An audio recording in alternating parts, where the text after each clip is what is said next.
আল্লাহর নবী রাহমাতুল লিল আলামিন বলেন, ছোট বাড়ি যে ব্যক্তিকে আল্লাহ দিব সেই ব্যক্তিকে বুক বিলাস করার জন্য, আরাম আয়েশ করার জন্য, আনন্দ করার জন্য মহান আল্লাহ নিম্নেও ৭১ জন স্ত্রী দান করবে। এত স্ত্রী কেন হুজুর? প্রত্যেক পুরুষের চাহিদা বেশি বউ তাহলে পালা। মাসে মাসে বিয়া করতাম পারি না, বছর বছর করতে পারতাম তুই তো ভালো আছি, কিন্তু এটা সম্ভব না। ইসলাম বলছে সামর্থ্য যদি থাকে, ইনসাফ যদি করতে পারো, তাহলে সামর্থ্য তাহলে হইতো না, ইনসাফও করতে হইব। ইনসাফ সামর্থ্য থাকে আর ইনসাফ যদি করতে পারো, ৬০টা বউ একসাথে রাখতে পারবা, কোনো সমস্যা নাই। কিন্তু আমরা সমাজের অবস্থা খারাপ। কোনো হুজুরও যদি ২ নম্বর বিয়া করে, তখন মানুষেরা সমালোচনা করে, হুজুর ইয়া হামটা করলো কিতা কথা। আল্লাহ বলেন এটা আমি বুঝি, এই জন্য বউ দেওয়া হবে, নিম্ন ৭১ জন স্ত্রী দেওয়া হবে। এদের কোয়ালিটি কেমন হবে?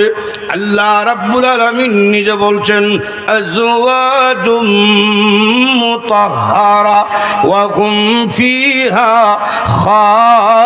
খালিদুন। দুনিয়ার মানুষেরা এমন স্ত্রী দেওয়া হবে যাদের পেটের কোনো নাপাকি পায়খানা নাই, নাপাকি পেশাব নাই, নাপাকি রক্ত নাই, মুখের মধ্যে কোনো দুর্গন্ধ নাই, নাকের মধ্যে কোনো ময়লা নাই, চোখের মধ্যে কোনো ময়লা নাই, কানের মধ্যে কোনো ময়লা নাই, মুখের মধ্যে দুর্গন্ধ হবে দূরের কথা, একটু তুতু যদি আটলান্টিক মহাসাগরের মধ্যে ছেড়া দেয়, তাহলে সমস্ত পানি মেশকে আম্বরে ন্যায় গারান যুক্ত হয়ে যাবে। সেই স্ত্রীগণ দেখতে কেমন হবে? আল্লাহর নবী রাহমাতুল লিল আলামিন বলেন, হুর পরীরা দেখতে কেমন হবে? সারা শরীরের কথা বাদ দাও, একটা আঙ্গুলের বর্ণনা শোনো। নবীজি বলেন, আল্লাহ রাব্বুল আলামিন যদি আকাশ ছিদ্র করিয়া একটা হুর পরি একটা আঙ্গুল যদি দুনিয়ার দিকে জ্বলিয়া দেয়, তাহলে সূর্য লাগতো না, চন্দ্র লাগতো না, একটা আঙ্গুলের সৌন্দর্যে গোটা পৃথিবী আলোকিত হয়ে যাবে। সেই হুরফুরির হাসিটা কেমন হাসি? দুনিয়ার জমিনে কোনো বেড়ার বউর দাঁত দুটি উঁচা থাকে, তো বউ হাসি দিলে তোর হাসি দরকার নাই, তোর বিজলি দরকার। আল্লাহ জান্নাতের রমণী হাসিটা কেমন হবে শুনিয়া লও।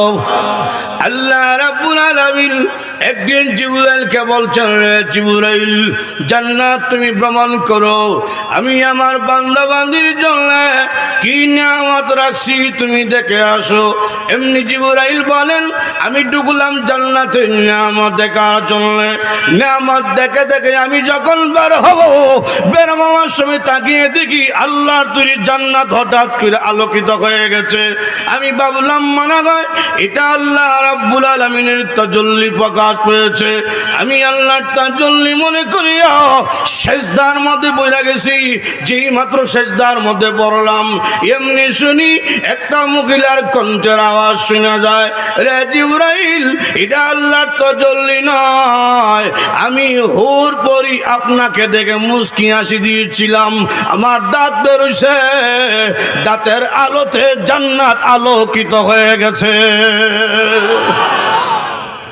চিন্তা করছি নি কি বউ রাখছে? সুবহানাল্লাহ জুড়ে বল। দুনিয়াতে স্ত্রী ছিল, বুড়ি হয়ে গেছে, দাঁত হয়ে গেছে, চামড়া ঢিলা হয়ে গেছি, এটা কেমন অবস্থা হইব? রসুল বলেন, দুনিয়ার স্ত্রীকে মহান আল্লাহ জান্নাতে যখন দান করবে, 16 বছরের যুবতী বানাইয়া জান্নাতি হুরদের চাইতে আরো 70 গুণ বেশি সুন্দর বাড়াইয়া আল্লাহ আপনাকে দান করবে। জান্নাত এমন এক জায়গা, বুক বিলাসের শেষ নাই, জান্নাতে নামাজ নাই, জান্নাতে রোজা নাই, ব্যবসা বাণিজ্য কিচ্ছু নাই, শুধু আরাম আয়েশ বুক বিলাস। সুবহানাল্লাহ জুড়ে কর। খাইবেন কি? দুনিয়াতে কি আছে? কি খাইছেন? দুনিয়ার নাস্তা হইল খাটা টুস আর মুড়ি আর লাল চা, আর কিতা আছে? উন্নত গেলে নুডুস বুডুস ফাওরা সারা সেমাই, আর কিতা? কথা ঠিক না? রসুল বলেন জান্নাতের মধ্যে যখন ইমানদার নাস্তা করবে তো তার সামনে 1,70,000 প্রকারের নাস্তার আইটেম থাকবে। কি খাইবেন? আপনি বানাই আনতেইব না, আপনি স্ত্রী নিয়ে বইছেন। এই দুনিয়ার ফার্কের মতন না, দুনিয়ার ফার্কও গেছে গাল ফেল লইয়া, এখন গিয়া দেখে স্বাস্থ্য একটা চক্কর মারতেছে, তখন প্রেমিকা লইয়া গাছও সিফাত যায়, ওয়ালোর সিফাত যায়। কত জান্নাতের মধ্যে কোনো সিফা নাই, সামনাসামনি। সুবহানাল্লাহ জুড়ে বল।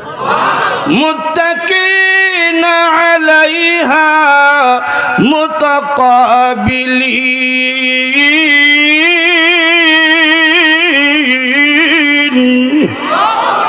মুত্তাকিনরা সামনে সামনে বইছে বউ লইয়া। এবং আপনি ওয়াইফ লিয়া যখন বইছেন গল্প করতেছেন, প্রেম প্রীতি গল্প, তখন তো কফি খাইলে ভালো আসিল, নাস্তা খাইলে ভালো আসিল। এখন এত মজার গল্প রাখিয়া ওয়াইফে কেমনে নাস্তা বানাইতো? আল্লাহ তোমার গল্প কোনো ডিস্টার্ব হইতো না, সমস্যা হইতো না। তোমার চাকর চাকরানি 70,000 থাকবে। আর একটু জোরে কর। ইয়াতুফু আলাইহিম উলদানুম মুখাল্লাদুন।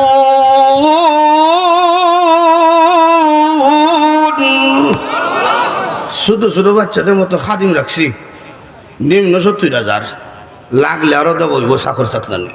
সুবহানাল্লাহ জুড়ে কর। আপনার কি কাম? আপনি খাইবেন, ভোগ বিলাস করবেন, আরাম আয়েশ করবেন। সুবহানাল্লাহ জুড়ে কর। জান্নাতে আরাম আয়েশ ভোগ বিলাসের শেষ নাই যদি আল্লাহর ফাল না আদায় করা যায়। কথা কোন ঠিক কিনা? লক্ষ্য করে দেখেন, জান্নাতে গানও আছে, নাচও আছে। সুবহানাল্লাহ জুড়ে কর। আপনারা কইতে মনে হুজুর গান নাচ দা জান্নাত কিতা করতাম? জান্নাত কেন দরকার? দুনিয়ার জমিনে যাত্রা গান হয়, নাচ হয়, গান হয়, আমরা যারা দেখতাম পারছি না, দেখার কিতা মন চায় না? আপনারা নাও চাইতে পারে, আমার চায়, যাইতাম তো পারি না আল্লাহর ভয়ে। কথা কোন ঠিক না? তোমরা যারা আল্লাহকে ভয় করে গেছো না, আমি আল্লাহ জান্নাতের মধ্যে নাচও দেখাইমু, গানও দেখাইমু। সুবহানাল্লাহ জুড়ে কর। এই দুনিয়ার ফসা গান না, জান্নাতের স্পেশাল গান। সুবহানাল্লাহ জুড়ে কর। দুনিয়ার পচা গান মানে এই ফসা যায়, থাকে না বেশি মজা। একসময় শুনছি হাটে ঘাটে দোকান হতো গান শোনা যাইত, বন্ধু আমার বাড়ির সামনে দিয়ে বউ লইয়া হাঁটতে যায়, বুকটা আমার হাঁটতে যায়। এখন এই গানও মজা আসেনি, ফসা গেছে।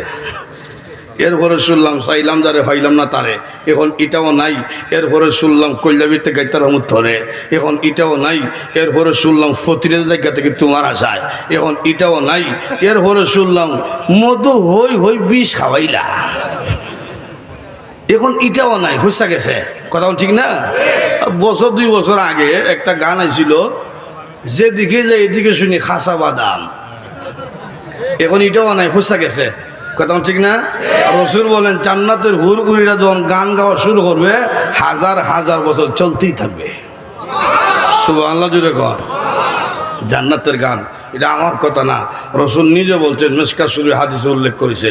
রাসূল বলেন নাহনুল খালিদাতু ফালা নাবিদু ওয়া নাহনুন নাইমাতু ফালা নাবআসু ওয়া নাহনুর রাযিয়াতু ফালা নাসখাতু তুবা লিমান কানা লানা ওয়া কুন্না লাহু। সুবহানাল্লাহ। হুরহুরিয়া নাচতে থাকবো, গাইতে থাকবো, আর গান গায়া গায়া কইব আমরা কোনোদিন মরতাম না, বৃদ্ধ হইতাম না, সবসময় 16 বছর যুবতী তাহমো, কোনো সময় তোমরা রাগ করতাম না। আমরা মতো সুন্দর বউ হইয়া তোমাদের জীবন ধন্য, তোমাদের মতো সুন্দর জামাই হইয়া আমাদের জীবনও ধন্য। আপনারা বলতে পারেন হুরহুরি সুন্দর, এটা বুঝলাম, আমরা কেমনে সুন্দর? জান্নাতে গেলে এই খালা হেটমুডা থাকতাম না। সুবহানাল্লাহ জুড়ে।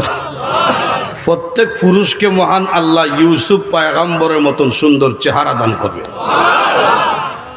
আর বডিটা, শরীর 60 হাত অথবা 120 হাত লম্বা। সুবহানাল্লাহ জুড়ে।